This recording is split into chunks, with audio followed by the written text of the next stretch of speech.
Thanks to the supporters of channel member Chris Graves. Well, who'd have thought, boys and girls, it turns out we're quite good. We've got a top of the table game coming up on today's episode, but first we've got transfer deadline day and we get to test ourselves against Champions League opposition in the shape of Newcastle in the Moose Cup.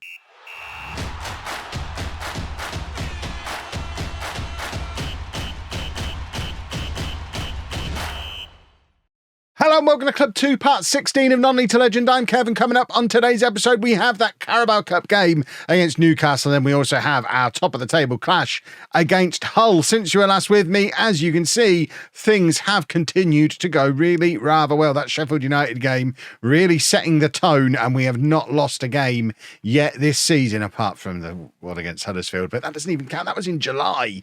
But results that happen in July don't count. Surely we can all agree on that, for goodness sake. The only time we dropped points was against Peterborough. Promise I didn't throw that one. And we have made it through to the third round of the Carabao Cup against Newcastle. That's what the league table looks like. We're 1 point off the top of the league. Beating Hull will lead us top of the league come the end of the episode. Transfer-wise, there's 3 hours of deadline day remaining. I don't expect us to do any more business.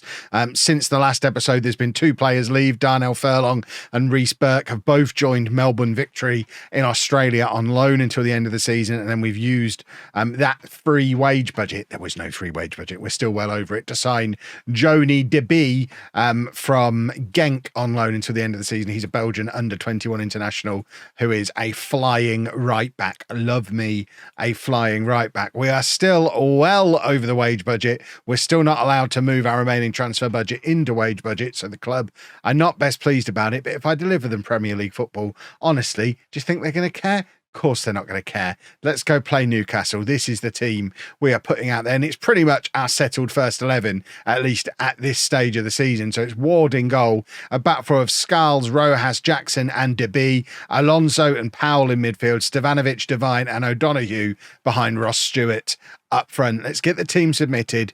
Let's go beat Newcastle, because why not? We have rotated the team for the first 2 rounds of the Carabao Cup, but I figured this is a Newcastle team who are currently sat 7th in the Premier League. They are a good side, managed by Unai Emery, and there are some quite famous faces in that Newcastle team. Most notable, I guess, would be Joshua Kimmich in central midfield for them. He's quite good, isn't he? I have heard of him. I will acknowledge I'm familiar with his work. And I imagine, as good as Powell is, probably not going to win the midfield battle today. Rojas with a clumsy challenge, which he's got away with, and we get away with it and give it away for a corner. Danny Ward, once again, proving what a good signing he was in the summer. Getting a championship level goalkeeper, absolutely crucial to the run of form that we've been in so far. But there is Kimmich on the edge of the area, playing it into some guy called Romero. I imagine they're all quite famous. But O'Donoghue intercepts and we survive just a little longer. It's an absolute maxed out capacity sellout here at the Pirelli. And there is that guy Kimmich again with his free kick from the edge of the area, which... Did it go wide or did Ward save it? I mean, it's a goal kick, but I feel like I'm still going to credit Ward with a save, because Danny Ward is my new hero. He has been absolutely brilliant for us so far this season.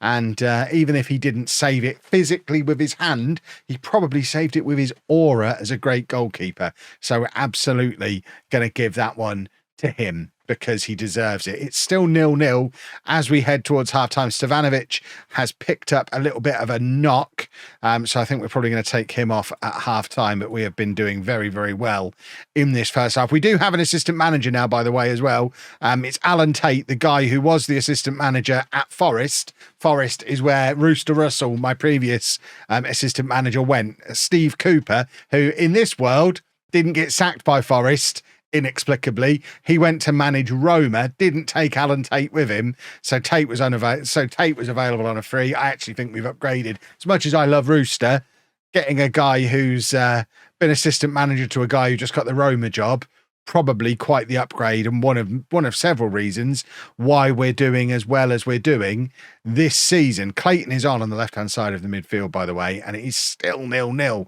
between us and Newcastle. dare I say, we've been the better team. Although we do have 4 players who all need to come off now because they're absolutely shattered. So it maybe all goes wrong here. O'Donoghue is going to come off for Patrick Roberts. We're going to take off Powell, bring on Chambers, Shaw. Alonso needs to come off as well. We don't really have anyone to play. I guess Scarles can move forward. And then we can put Kitching on, move Rojas out to left back. It seems silly to have 2 left backs in midfield and a centre back at left back. But when your bench is as unbalanced as ours, sometimes you've just got to be silly, haven't you? I'm going to swap those 2 over. Roberts can go onto the left-hand side. Clayton can go back to his more typical right wing role that he played in all last year. And that is all of our substitutions used with probably 25 minutes to go in this match. And Ross Stewart is having to stay on for the full 90 in a cup game, which is something he's not had to do for a very long time. We're just going to pretend that's not happening because it doesn't happen anymore. That was fixed. Remember when it was fixed? Doesn't happen anymore. Rodrigo gives the ball away in midfield, which is a little bit sloppy on his behalf. And Newcastle now attacking down our right-hand side. It is Rodrigo who's in there again trying to make the tackle. And Newcastle once again spurning a good chance. And is that another Danny Ward save? The man is made of goalkeepers. He is a goalkeeping machine. And there he is, just clutching the cross out of the sky, because that's what Danny Ward does. What a goalkeeper he is. He's been the best player on the pitch so far. That's a pitch that, I mean, look at some of the players who are on it. Danny Ward, best player of all of them, although Inacio for Newcastle has just gone ahead of him in terms of match rating. But we're going to ignore that.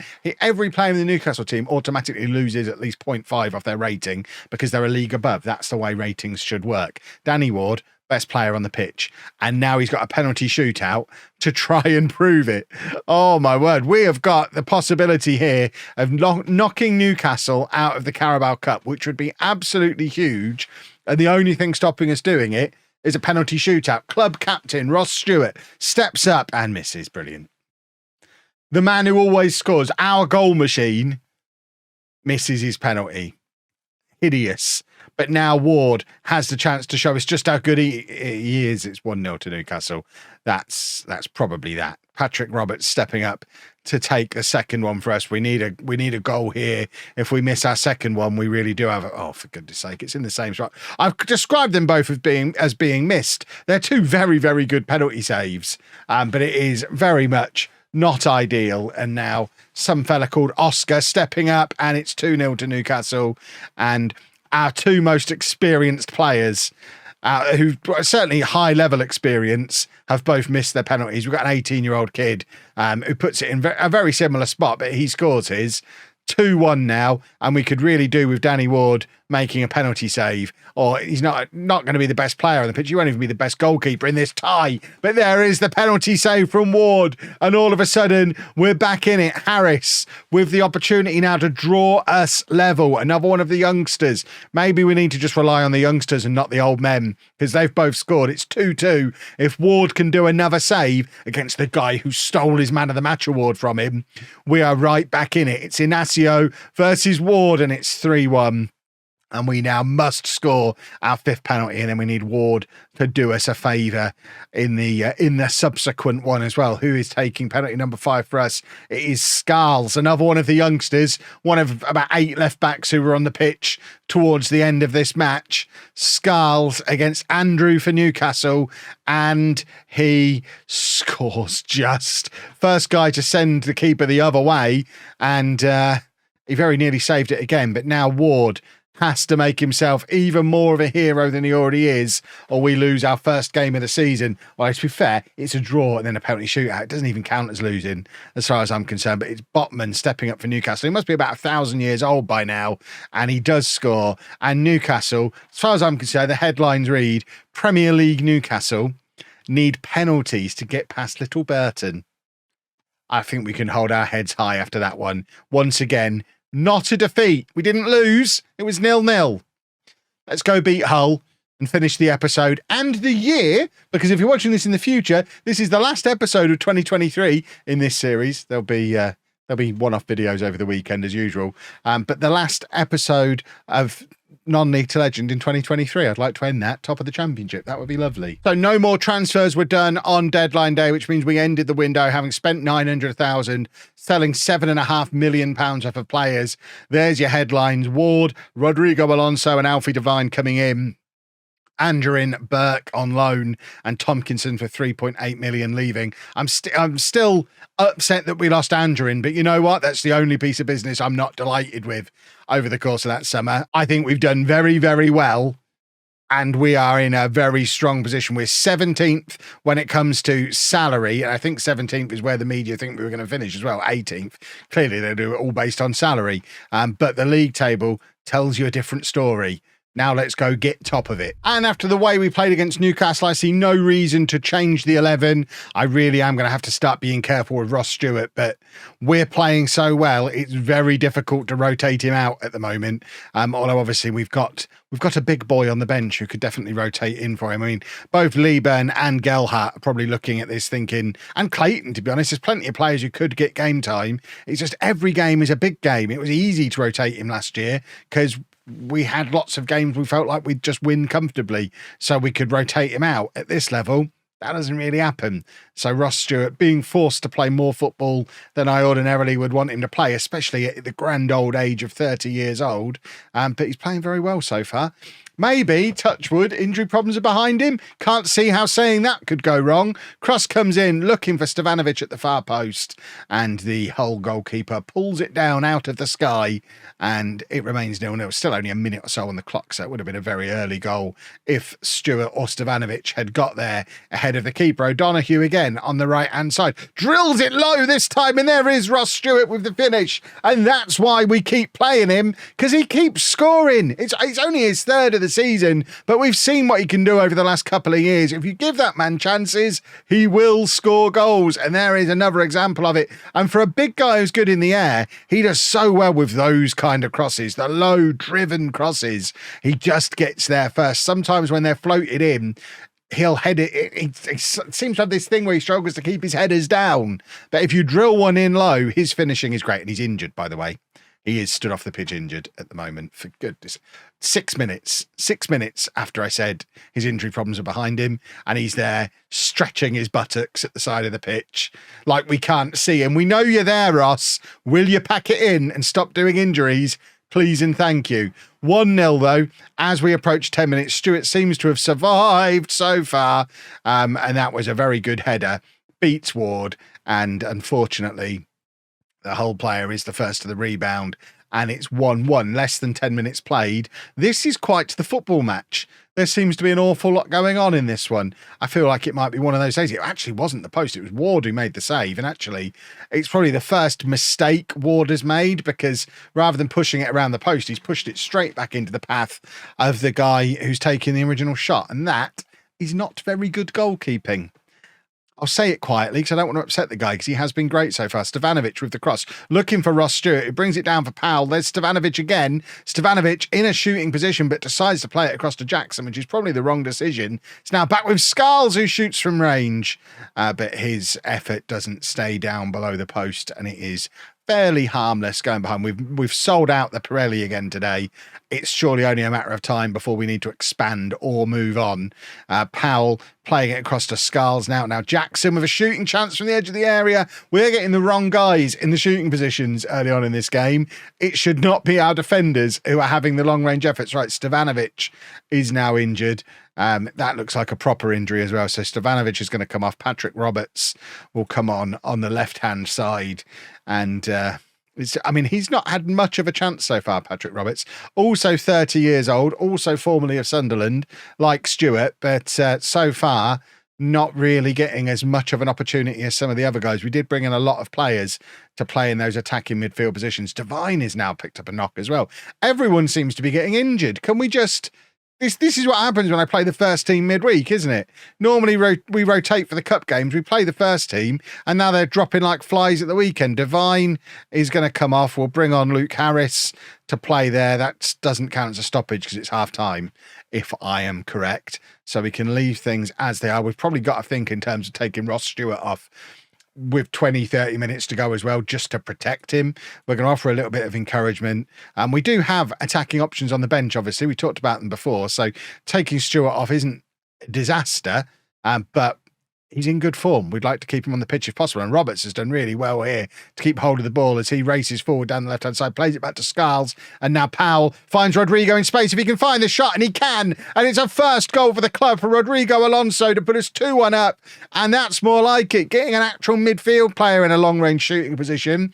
And we'll do a goal if we get that. And he's hit that really hard. Looked very good. Great work from Patrick Roberts on the left-hand side. Also good work from Scarles to find Powell. And then Rodrigo's just there in space. One touch actually makes it a harder effort because he brings the defender in closer, but hits it so hard that neither the defender or the goalkeeper stand a chance. It's 2-1. Lovely, lovely goal. Big thumbs up to Patrick Roberts, who doesn't seem to have been credited with very much of it at all in terms of match rating. But as it stands right now, we are top of the championship at the start of September. What a wonderful thing. Right, let's make some changes. We are going to take off Ross Stewart just for his own protection. Lee Burn's going to come on up front, and I think we'll also take off O'Donoghue and bring on Jack Clayton, and we'll save our final change for a little later in the game, just in case, with players getting injured the way they have done in this match so far. Scarles is probably someone we need to have a little look at. Maybe Jackson. Jackson's played every minute of every game so far, I think. So he might be someone who needs to come off. That being said, Powell, Scarles and Dubai are all tired, so they can probably, any one of them could come off. We don't have a right back on the bench. We don't have a left back. Oh, we do have. We've got Wilson Esbrand on the bench, so he can come on to play left back and hopefully help us see this one out. What I'd really like is for you to see 6'5" Lee Burn in action from a set piece. We've seen a little bit of it in some of the games that have happened off camera, but you've not had the pleasure yet of seeing him being enormous. And I do like to see him be enormous. Maybe we'll see him be enormous defensively here. It's Harris actually who ends up heading it clear at that near post. I've just seen they've got Biancheri in their team. How did I not notice that we'd been playing against him today? O'Donoghue, of course, the guy who basically stole his squad spot. They would have come through together at Manchester United, and now they're fighting it out at the top of the championship, basically playing the same role. Man United, quite a good youth setup, haven't they? But here's Jack Clayton, who I think came through the Arsenal youth setup, maybe Chelsea, one of them London teams, and he's been pretty good as well. It is Hull, though, on the attack, and I mean, Ward's not had his best game today, has he? All those kind words, he's not done very well there at all. If we have a look at this on the replay, a draw isn't enough for us to be top of the league. I mean, obviously we're doing way better than I ever imagined we would, but he's kind of come for that, but then not. Found himself in no man's land, and we have been punished for it. It's going to end 2-2. I don't know why the league table's not on that screen, and I suspect that leaves us in second place. Fourth place? Hideous. We'd definitely have taken it at the start of the season. So we'll still take fourth place at the end of the season right now. Right, our plan from here, we're going to get a few more games done now because we had a reasonably short gap between this episode and yesterday's one. But we will press on and probably come back midway between now and the January transfer window. Hopefully, still doing quite well. That would be very pleasant if we can. Video-wise, as usual, there'll be one-off stuff over the weekend and probably on Monday as well. I usually tend to avoid Non-Need to Legend on bank holidays as well because you rascals don't always watch, and I need you to watch. So watch the video that comes out on Monday, and then you're more likely for that to be Non-Need to Legend in the future. That's just the way it works, boys and girls. Thank you for your incredible support throughout 2023.